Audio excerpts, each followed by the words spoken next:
सुनहरा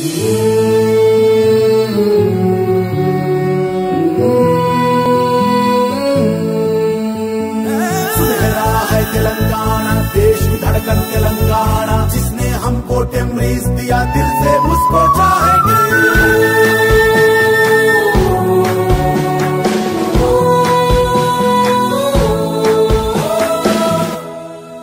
टिमरीज शुरू होकर 5 साल हुए। फर्स्ट इंस्टॉलमेंट में हम लोग 71 स्कूल शुरू करे थे। इसके बाद में दूसरे साल में और एक 121 स्कूल जुड़े थे इसके साथ। कुल मिलाकर आज 204 हुए हैं। 204 हम लोग बहुत ही मुतमईन हैं जिस तरह से अब तक का सफ़र है टिमरीज में। 5, 6, 7 3 जमातों के स्टूडेंट्स को जो हम लोग फर्स्ट ईयर जब पहले साल लिए थे 2015-16 के दौरान, आज हम लोग यहाँ तक पहुँचे हैं कि ये लड़के जो हैं, लड़कियाँ जो हैं स्कूल्स में इंटरमीडिएट तक आ गए। तो बहुत अच्छी तरह से इनकी तरबियत हो रही है। इनको जो सहूलतें फराहम हुए हैं बहुत अच्छे हैं ये।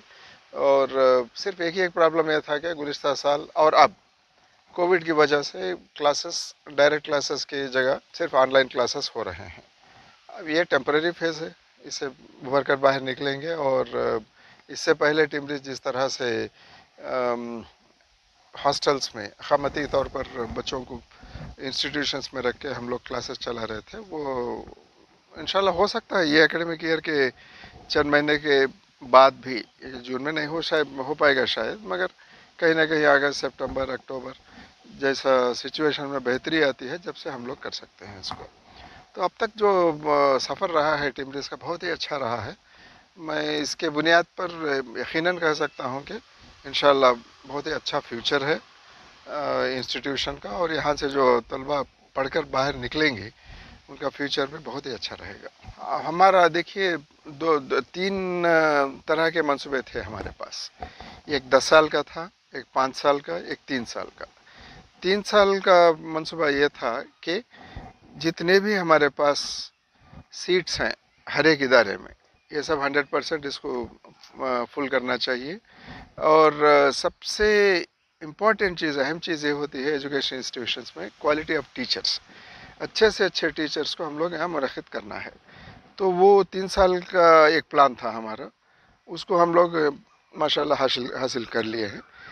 अच्छे टीचर्स हैं और आज कंपटीशन भी बहुत बढ़ता जा रहा है दाखिला लेने के लिए। और टीचर्स भी देखिए ऐसा है, जब हम लोग 6 डिफरेंट सोसाइटीज़ हैं हमारे पास, जैसे शेड्यूल कास्ट स्कूल्स की सोसाइटी है, शेड्यूल ट्राइब्स की है, ओपन सोसाइटी है, बीसीस की है, कस्तूरबा स्कूल्स हैं, ये सब मिलके हम लोग जब रिक्रूटमेंट कर रहे हैं, जब टीचर्स को हम लोग सेलेक्ट करते हैं, सबसे पहले प्रेफरेंस जो भी कौम के हो वो टिमरीज में वर्क करना पसंद कर रहे हैं। तो टॉप 100 टीचर जो आते हैं ये रिक्रूटमेंट सिस्टम, 6 सोसाइटीज़ का रिक्रूटमेंट सिस्टम से, पब्लिक सर्विस कमीशन के थ्रू ही आते हैं। पहला जो रिक्रूटमेंट हुआ था पब्लिक सर्विस कमीशन से हुआ था। उसके बाद में हम लोग ये सोसाइटीज सारे मिलकर एक सोसाइटीज़ लीग फॉर्म करे हैं और रिक्रूटमेंट इनके तहत हो रहा है। एक कमेटी बना के कमेटी के तरफ उसके तहत हो रहा है। तो यहाँ पर जो टीचर्स आ रहे हैं हमारे पास, सो टॉप 100 जो आ रहे हैं, इसमें से तकरीबन 45 to 58 3 साल का तजुर्बा जो है, इतने परसेंट टीचर्स पहला प्रेफरेंस टिमरीज के लिए दे रहे हैं। क्योंकि यहाँ का जो एडमिनिस्ट्रेशन है, जो यहाँ के फैसिलिटीज़ हैं, ये सब को देखते हुए यहाँ पर आके काम करना पसंद कर रहे हैं टीचर्स। तो ये हमारे लिए एक काबिल फ़ख्र बात है। और इसके बाद में क्या है, जो हमारे स्टूडेंट्स चाहे एकेडमिक्स में हो, स्पोर्ट्स एंड गेम्स में, दूसरे सोसाइटीज़ जो 40 साल 35 साल पहले शुरू हुए हैं हमारे से, उनके मुकाबले टॉप 2 पोजीशंस में आ रहे हैं। अब देखिए, सबसे पहले गवर्नमेंट का जो सपोर्ट है, खुसूसन वज़ीर आला केसीआर साहब का, अगर ये सपोर्ट नहीं होता टिमरीज को तो इस मुकाम तक हम नहीं पहुंच पाते थे। वो एक है, क्योंकि हम लोग दूसरे रियासतों में जो ऐसे एफर्ट्स हो रहे हैं उस पर नज़र रखे हुए हैं। वहाँ पर जितना पॉलिटिकल कमिटमेंट यहाँ है, तेलंगाना फॉर्म होने के बाद केसीआर साहब जिस तरह का सपोर्ट दिए हैं ये इनिशिएटिव के लिए, ये कहीं भी नहीं हुआ है। ये बुनियाद है हमारे सक्सेस के लिए। और इसके बाद में कोर टीम जो है, पहले से जो कोर टीम एक अच्छी बनी थी, वही कोर टीम बरकरार है अब तक। एक दो चेंजेस हो सकते हैं, मगर कोर टीम जो है वही वही वही चल रही है। पहले साल दूसरे साल में आप सब जानते हैं कि कितना मुश्किल था हमारे लिए सीट्स फिल करना। अब छोटे छोटे टाउन्स में जो स्लम्स होते हैं वहाँ पर हर एक भी हम में से गए हैं उधर जाके बैठ के स्टूडेंट्स को बाहर निकाल के इसमें एनरोल करे थे। आज वो हालत नहीं है। आज देखिए, इस साल जब 21-22 एकेडमिक ईयर की बात हो रही है, तो हमारे पास 5वीं जमात के लिए जब तकरीबन 13,000 सीट्स हैं, तो 40,000 से ज़्यादा एप्लीकेशंस हासिल हैं। यानी कि हर एक सीट के लिए 3 या 4 एप्लीकेशंस हैं हमारे पास। तो इसी तरह इंटरमीडिएट के लिए भी, इंटरमीडिएट लिए हम लोग स्टेट गवर्नमेंट का शुक्रिया अदा करना चाहेंगे कि इस साल 121 जूनियर कॉलेजेस जो क़ायम करना था, उसके लिए भी मंजूरी मिल गई है। ये बात इसलिए इम्पोर्टेंट है क्योंकि कोविड का ज़माना है, नए इंस्टीट्यूशंस, नए इनिशिएटिव्स लेना गवर्नमेंट के लिए बहुत मुश्किल है, इसलिए कि फिनेंशियल स्ट्रेस है, बहुत प्रॉब्लम है बजट का। फिर भी अभी जिस तरह से ये कामयाब हुए हैं टिमरिस के स्कूल्स, और जिस तरह की ज़रूरत है कम्युनिटी में एजुकेशन के लिए, इसको देखते हुए ये स्कूल्स दिए गए हैं। ये 2-3 चीज़ करना चाह रहे हैं हम लोग। 10th तक तो सबके लिए कॉमन है, सब्जेक्ट्स पूरे एक ही होते हैं इनके लिए। इसके बाद में इनको किस रुख पे इनको जाना है, इनको तय करना ज़रूरी होता है। क्या मैथमेटिक्स यानी कि इंजीनियरिंग स्ट्रीम में जाएंगे या मेडिकल स्ट्रीम में जाएंगे, और ह्यूमैनिटीज़ में बहुत अच्छे स्ट्रीम्स हैं। हम लोग इस साल से कुछ नए एक्सपेरिमेंट्स भी कर रहे हैं। जैसे ह्यूमैनिटीज़ में एक अच्छा ग्रुप इंट्रोड्यूस कर रहे हैं हम लोग, जिसमें कॉम्बिनेशन मैथमेटिक्स, इकोनॉमिक्स और कॉमर्स का है। ये इसके अपॉर्चुनिटीज़ तो बेहद अपॉर्चुनिटीज़ हैं इसके, वर्ल्ड वाइड, इंडिया में भी है, बाहर भी है। क्योंकि माँ बाप इतने पढ़े लिखे नहीं हैं हमारे जो स्टूडेंट्स हैं इनके, और समाज में भी अभी ज़्यादा इसके बारे में इंफॉर्मेशन नहीं है। इसलिए बहुत सारे ऐसे नए नए ग्रुप जो आ रहे हैं उसको सेलेक्ट नहीं कर रहे हैं। हम लोग भी कोशिश कर रहे हैं कि अच्छे होनहार स्टूडेंट जो हैं उनको उनके माँ बाप के साथ बैठकर हम लोग उनको काउंसलिंग करें और ये नए डायरेक्शन में ले जाएं। ऐसे अटेम्प्ट्स हो रहे हैं। और एक बात भी मैं बोलना चाहूँगा, वोकेशनल कोर्सेस, जो इंटरमीडिएट बोर्ड के सेक्रेटरी हैं उमर जलील साहब, उनसे भी बैठ के बात कर रहे हैं हम लोग। इसमें से 4 या 5 कॉलेजेस वोकेशनल कोर्सेस, यानी कि अब इंटरमीडिएट में जब भी +2 में एक कोर्स करके आएंगे, इमीडिएटली आप एम्प्लॉयबल हो जाएंगे। तो इस तरह के कोर्सेस के लिए भी कॉलेजेस में रखे हैं। और हाल ही में बोर्ड में हम लोग ये भी तय करें कि सेंटर्स ऑफ एक्सेलेंस शुरू करेंगे। जी देखिए, लॉर्ड अहमद जो हैं वो विंबलडन के वो एरिया के लॉर्ड कहलाते हैं ना। यूके के गवर्नमेंट में बहुत ही इन्फ्लुएंशियल मिनिस्टर हैं। तो इनका दौरा हुआ था।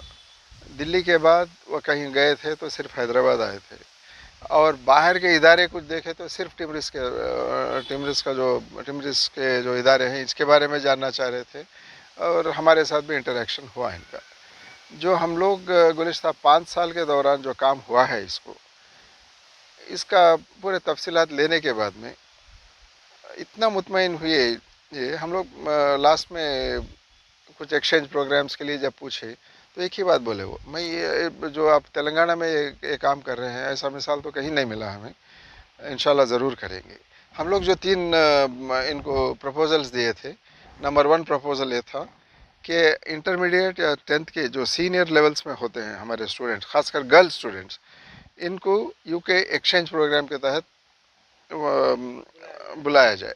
एक वहाँ के जो बड़े बड़े एजुकेशन के इदारे हैं, जैसे ऑक्सफोर्ड यूनिवर्सिटी है, कैम्ब्रिज है, लंदन बिजनेस स्कूल है, इसका दौरा भी करवाए, ताकि क्योंकि उसके बाद में उनको 2-3 साल का टाइम रहता ग्रेजुएशन करते हुए, वो टाइम में उनका जहन ये बन जाना चाहिए कि ऐसे इदारों में जाना है, मुझे पढ़ना है। और सिर्फ जो हिंदुस्तान में जो एजुकेशन इंस्टीट्यूशंस हैं ये मेरा लिमिट नहीं है। हमारे पास जो टीचर्स हैं, टीचर्स डेवलपमेंट प्रोग्राम, उनके ट्रेनिंग प्रोग्राम यूके के, खासकर साइंसेस में और इंग्लिश में। तीसरा, ब्रिटिश काउंसिल के लाइब्रेरीज जो होते हैं वो सिर्फ जो प्रिविलेज बैकग्राउंड से आते हैं, जैसे बचपन से मैं मेंबर हूँ ब्रिटिश काउंसिल लाइब्रेरीज का, हमारे जो बच्चे हैं उनको भी हम बेटा बेटी इनको भी हम मेंबरशिप दिलाए थे। इसमें बहुत ही अच्छे किताब होते हैं और ऑडियो विजुअल जो सपोर्ट होता है इधर किसी सब्जेक्ट में नॉलेज अच्छा हासिल करने के लिए, ये होता है इधर। तो टिमरिस को ब्रिटिश काउंसिल के लाइब्रेरीज जो है उसमें मेंबरशिप के लिए भी एक रिक्वेस्ट करे हैं। ये 3 रिक्वेस्ट करे थे हम लोग, इंशाल्लाह इसको परस्यू करेंगे हम लोग, एक कामयाब अंजाम तक ले जाएंगे इसको। और ये केसीआर साहब की बात अब जो बोल रहे थे, वज़ीर आला तो बहुत ही मुतमईन हैं जो टिमरिस में काम हो रहा है इसको देखते हुए, और इतने मुतमईन हैं कि जब भी कभी मुलाकात होती है, बात होती है, तो एक बात बोलते हैं, अच्छा चल रहा है ना सब कुछ, और कुछ सपोर्ट की ज़रूरत है क्या। तो ऐसा अनकंडीशनल सपोर्ट मिल रहा है हमें। तो अब वो एक बार डर भी होता है कि इतनी जिम्मेदारी टीम पे रखते जा रहे हैं और इतने एक्सपेक्टेशंस हैं इन इदारों से, हाँ उसको मीट करना, उसमें कामयाब साबित होना भी हमारे लिए एक चैलेंज है। तो वो काम चल रहा है। जब स्कीम बनी थी, प्रोजेक्ट रिपोर्ट हम बनाए थे टिमरिस का, इसमें जो हमारे यानी कि माइनॉरिटीज़ में सबसे माशी तौर पर बहुत ही वीक जो हैं उनके लिए हम लोग इसका प्लान बनाए थे। तो जाहिर है कि अर्बन एरियाज़ में जैसे शहर हैदराबाद है, यहाँ सालाना आमदनी 1-2 लाख से ज़्यादा नहीं होना चाहिए, और रूरल एरियाज़ में 1,50,000 का लिमिट जो रखे थे। अब जब हमारे जो सीट्स हैं, जो पैटर्न है, इसमें सारे सीट्स इसी तबके से आते हुए बच्चों से फिल हो रहे हैं। अब इसमें ढील देना मुश्किल है, क्योंकि अब नए इदारे इस्टेब्लिश करना भी थोड़ा मुश्किल है। इसके लिए नए इदारे या सीट्स बढ़ाना या मॉडल डिस्टर्ब नहीं होना चाहिए, मॉडल डिस्टर्ब नहीं करेंगे हम लोग। तो क्योंकि मैं पहले हम लोग एक बात कर रहे थे, 3 साल का प्लान क्या था, 5 साल का था, 10 साल का था। 10 साल में हम लोग एक सोशल रेवोल्यूशन लेना चाह रहे हैं। 10 साल का है, 5 साल तो हो गए, और 5 साल इसी तरह से चला के इनको स्टेबलाइज करना बहुत ज़रूरी है। आप सब जानते हैं कि अगर एक स्कूल भी आप शुरू करें, उसको स्टेबलाइज करने के लिए साल कम से कम 3, 4, 5 साल लग जाते हैं। जब 204 इदारे एक बार शुरू हुए हैं, तो हमारा फर्स्ट प्लान यही है, नए इदारे शुरू करने से पहले इंटरमीडिएट की ज़रूरत थी, क्योंकि 10th क्लास कंप्लीट करने के बाद जो स्टूडेंट्स होते हैं उनको हायर एजुकेशन के लिए मौका देना है, इसलिए इंटरमीडिएट। क्योंकि हमारा प्लान भी क्या था, 5 से शुरू करके 12 तक ले जाने का था, 8 साल का, 8 साल इनको अच्छी तरह से तरबियत देने का। मगर अब नए इंस्टीट्यूशंस इसलिए हम लोग शुरू नहीं करना चाह रहे हैं कि इनको स्टेबलाइज करना, इनमें से अच्छा रिजल्ट देना, ये हमारे लिए बहुत अहम है।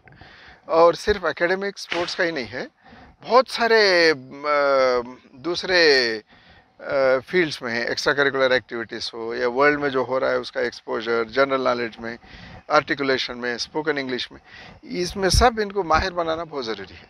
तो सिर्फ हमारे पास जो स्टाफ है, हमारे पास जो स्टडी मटेरियल है, यही नहीं है, जो भी हमें कम्युनिटी से या कहीं बाहर से जो भी मदद हासिल होती है उसको हम लोग जोड़ते जा रहे हैं टिमरिस के साथ। उससे भी बच्चों का बहुत फ़ायदा हो रहा है।